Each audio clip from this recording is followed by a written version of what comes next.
If you could grant yourself one superpower in Call of Duty, what would it be? Would you go for super speed? Teleporting? Maybe invisibility? Or what about wall hacks? Given that the point of any first-person shooter is to get as many kills as possible without dying, I'm sure the majority of people would respond with invincibility, otherwise known as God mode. Obviously, any one of the aforementioned abilities and more can be achieved by simply putting on your anonymous mask, hacking into the mainframe, and modifying the game's code. But for this video, I just want to focus on how these things might arise as unintended features through the exploitation of built-in game mechanics.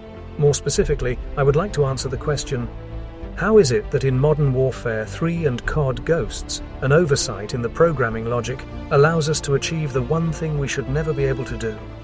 Become invincible. In Modern Warfare 3, there have actually been a few ways to get God mode. Since they all work a bit differently, I'm just going to focus on what I believe was the most popular and widespread method at the time. First off, let me just explain how you get God mode to those that are unfamiliar with it. First, you need to set the game mode to search and destroy, set lives to unlimited, and enable a bomb carrier class. Spawn in on the attacking team and get a Predator missile. Begin taking out the Predator missile, and right as you're about to enter it, step over the bomb to pick it up. Now, the next time you die, you will be both invisible and invincible. People will not be able to shoot you, and death barriers will have no effect. But why does this happen? Why does it seem like you died, but yet you can still run around and interact with the environment? What does the Predator missile have to do with all this? To answer these questions, we first have to look back at a previous Call of Duty. Despite kill streaks being in the franchise since Call of Duty 4 Modern Warfare, 2009's Modern Warfare 2 was the first to offer player-controlled kill streaks such as the Predator missile, Chopper Gunner, and AC-130. Instead of just pressing a button to call in AI-controlled support, players could now take a break from the usual boots-on-the-ground gameplay to fire powerful weapons from hundreds of feet in the air. However, while this is happening, the player's body is left vulnerable on the ground until the kill streak ends. Let's take a step back from kill streaks for a moment. What happens when you die normally in Call of Duty? There are exactly two outcomes. Approximately 98% of the time you will spam the respawn button in order to get through the kill cam as fast as possible, because that was the biggest bullshit kill you have ever seen in your life. In the remaining 2%, you will actually sit through the entire thing because it's even bigger bullshit than usual, and you want to look for a reason to excuse yourself other than lack of skill. Either way, the game will force you to respawn at some point. Unless the match is ending or the game mode has limited lives enabled, that is how the game is coded. If the player dies, the player must respawn. This, however, is not the case whilst the player is using a kill streak. At this point, Infinity Ward had to answer a critical game design question. What happens to the player if they die whilst controlling a kill streak? Well, let's look at our options. A. The game ignores everything and respawns the player, pulling them out of the kill streak in the process. B. The game ignores everything and respawns the player's body but keeps them in the kill streak. Or C. The game recognizes the fact that the player is using a kill streak and postpones the respawn until after it's over. If you've played any Call of Duty, you will know the answer is C. Now, you might say, so what? The player dies and the game waits to respawn them. It's just like the kill cam we saw earlier. But what if I told you that's not the case? What if I told you that when you're killed whilst using a kill streak, you don't actually die? So you might be sitting there thinking, why on earth wouldn't you just kill the player like normal when they're using a kill streak? While I can't tell you why Infinity Ward made the decision they did, what I can do is show you what could happen if you let dead players control kill streaks. In Black Ops 1, Treyarch coded kill streaks so that they work even when the player is fully dead. This enables exploits such as the gunship aimbot glitch and even the Black Ops God mode glitch. You can see here that the player has switched to spectator mode, yet they still have enough control of the gunship to fire at everyone. Perhaps Infinity Ward realized that actually killing the player would lead to more glitches than it was worth. Instead of letting players use kill streaks even after they die, Infinity Ward decided that players must remain alive to use them. What you really need is a way to keep the player alive, but have everyone think they are dead. This is where Infinity Ward came up with a clever solution. They devised a ternary player state that exists between life and death. They called this state the faux death, or being faux dead. When faux dead, players are technically still alive, but they are both invisible and invincible. The player remains locked in the kill streak until it ends, at which point they are killed and respawned. So from an outside perspective, killing a player who's in a kill streak will look like a normal death. Their body will drop to the ground, and there will be no one left. In reality, the player is still standing there. They are just invisible and invincible. There is no way for another player to interact with them until the kill streak comes to an end.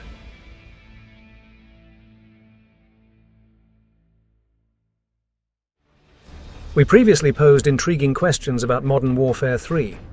When executing the God Mode glitch, why does it appear as though you've been killed, yet you remain alive? And what role does the Predator missile play in this? By now it should be evident that the God Mode glitch and the faux death are intrinsically linked. That is, the faux death is the foundation upon which God Mode works. When using a Predator missile and seemingly dying, the faux death occurs. However, it's the interaction with the bomb carrier class that allows the player to overcome this state and move freely within the game. This leads to a pivotal question. What does picking up the bomb do that causes the faux death system to break?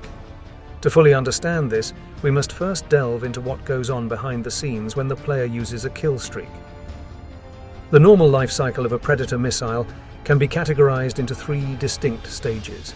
Taken directly from the game's code, they are Try Use Predator Missile, Initialize Ride Kill Streak, and Missile Eyes. The kill streak process begins when the button to deploy the Predator missile is pressed, propelling us into the Try Use Predator Missile phase. This stage only does one thing, and it happens immediately. It sets the player attribute Using Remote to true. In other words, the game is taking note that the player currently has the laptop out and is using a remote kill streak, such as the Predator missile, Chopper Gunner, or AC-130. The significance of this attribute cannot be understated. When a player dies, the game needs to decide if it will be a regular death or a faux death. We know faux deaths only occur when the player is using a kill streak. Using Remote is the attribute it checks to make this decision. If Using Remote is false, it will be a normal death. However, if Using Remote is true, it will be a faux death. In the second stage, termed Initialize Ride Kill Streak, we verify if the player can still use the Predator missile. A 1-second timer begins, during which the game checks for any of 3 specific events: disconnection, death, or initiating a weapon switch. If any of these events happen to the player within the time frame, the Using Remote attribute is reset to false, and the Predator missile is cancelled. Other than that, the purpose of this stage, or more specifically the 1-second interval, is to give the laptop opening animation some time to play out before the player fully enters the kill streak. The third and final stage is called Missile Eyes. Here, the player gets to take control of the Predator missile and see the map from a bird's eye view. We have passed the point of no return. The player's camera gets linked to the rocket, and so do their controls. Any buttons the player presses will no longer affect their soldier on the ground. From this point, there are only 3 things the player can do to exit the Predator missile, and each case is handled by the game. Disconnecting or changing teams will end the kill streak prematurely, but in both cases, Using Remote gets reset to false, and the ability to control the Predator missile is disabled. Changing teams will also fully kill the player in the process. The only other way out is to use it until it ends, at which point Using Remote is still reset to false, and the Predator missile comes to a close. In terms of making sure nothing breaks, every I is dotted and every T is crossed. Although you can visualize the stages of the Predator missile as separate entities on a timeline, another useful way to visualize them is by thinking of them in layers, like onions or ogres. Each inner section is just a part of a larger whole. So if we are currently in the initialize ride kill streak stage and one of the 3 checks fails, not only do we throw this stage out the window, but we also throw out all of the stages that are contained within it. In this case, it would include Missile Eyes, the stage where you're actually controlling the Predator missile. But how many layers does the Predator missile have? To answer this question, we must first watch the entirety of the film Shrek.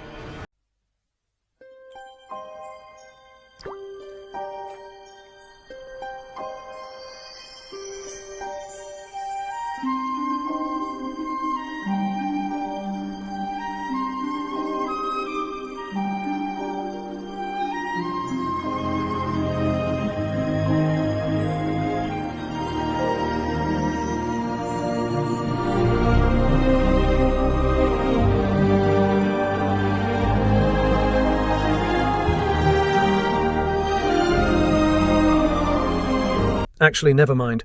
I can probably explain it on my own. There is only one additional layer that wraps around the Predator missile. This layer is called Killstreak Use Waiter, and it constantly runs from the moment the player spawns in. The main purpose of this function is to wait until the player presses the killstreak button, and then it figures out which killstreak needs to be called in.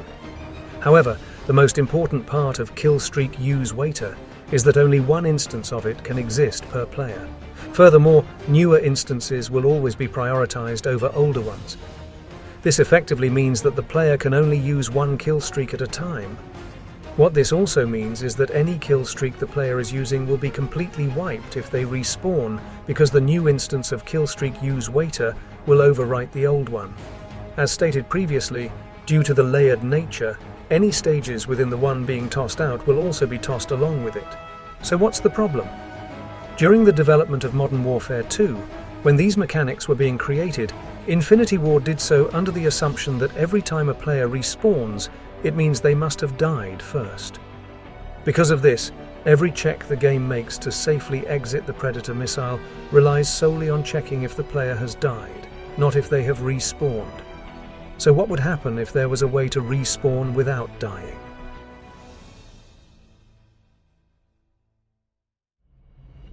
During the development of Modern Warfare 3, a decision was made to introduce the Bomb Carrier class feature to the private match version of Search and Destroy.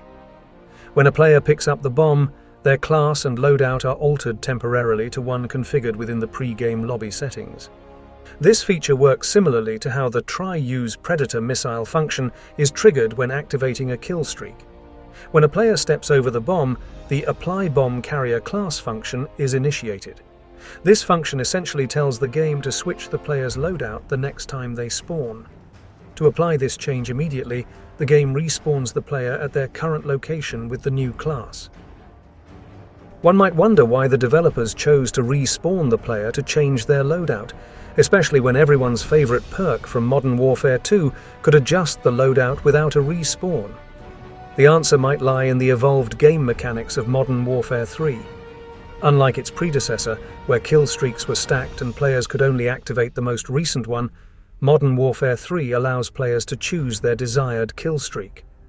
Furthermore, in this installment, kill streaks are intrinsically tied to specific classes, meaning changing classes also changes the available kill streaks. With these differences in kill streak mechanics, it's plausible that the developers found respawning the player to be the most straightforward solution. However, what they did not foresee is that this decision would inadvertently allow players to achieve invincibility.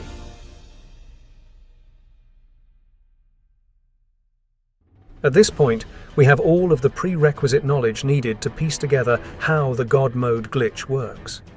Let's take an in-depth, step-by-step look at everything that happens when a player performs the God Mode glitch in Modern Warfare 3. When the player spawns in, an instance of Killstreak Use Waiter is created.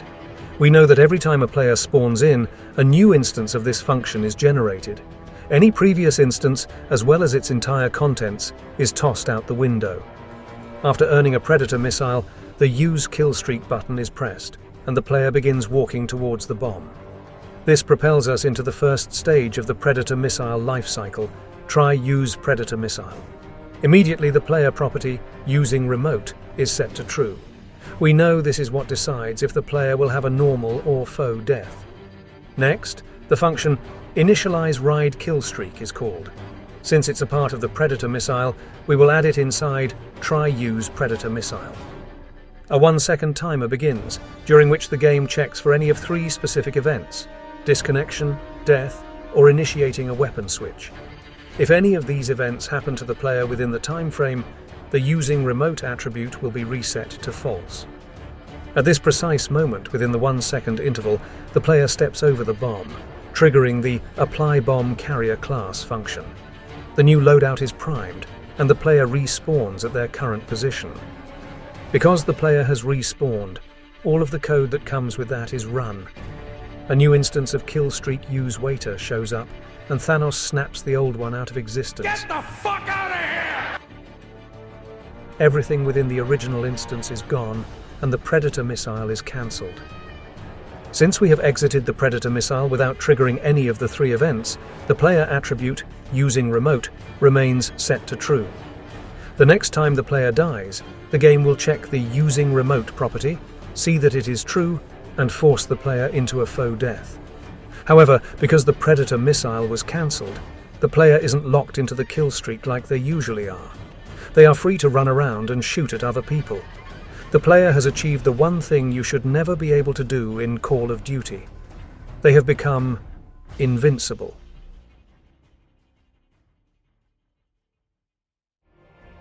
As we've delved deep into the intricacies of the God Mode glitch in Modern Warfare 3, it's not just the exploits that have left an indelible mark, but the stories and memories we've created whilst uncovering and sharing them with all of you. These programming oversights remind us that behind every game, there's a human touch, an aspiration to craft a perfect world. Discovering these vulnerabilities isn't just about gaining an upper hand. It's about connecting with the heart and soul of the game, finding beauty in its imperfections. To many, the allure of God Mode might be about gaining an advantage online. But to me and to many others, it is a reflection of our shared human desire to explore and understand our world, even if it's about understanding an insignificant, decade-old video game within it.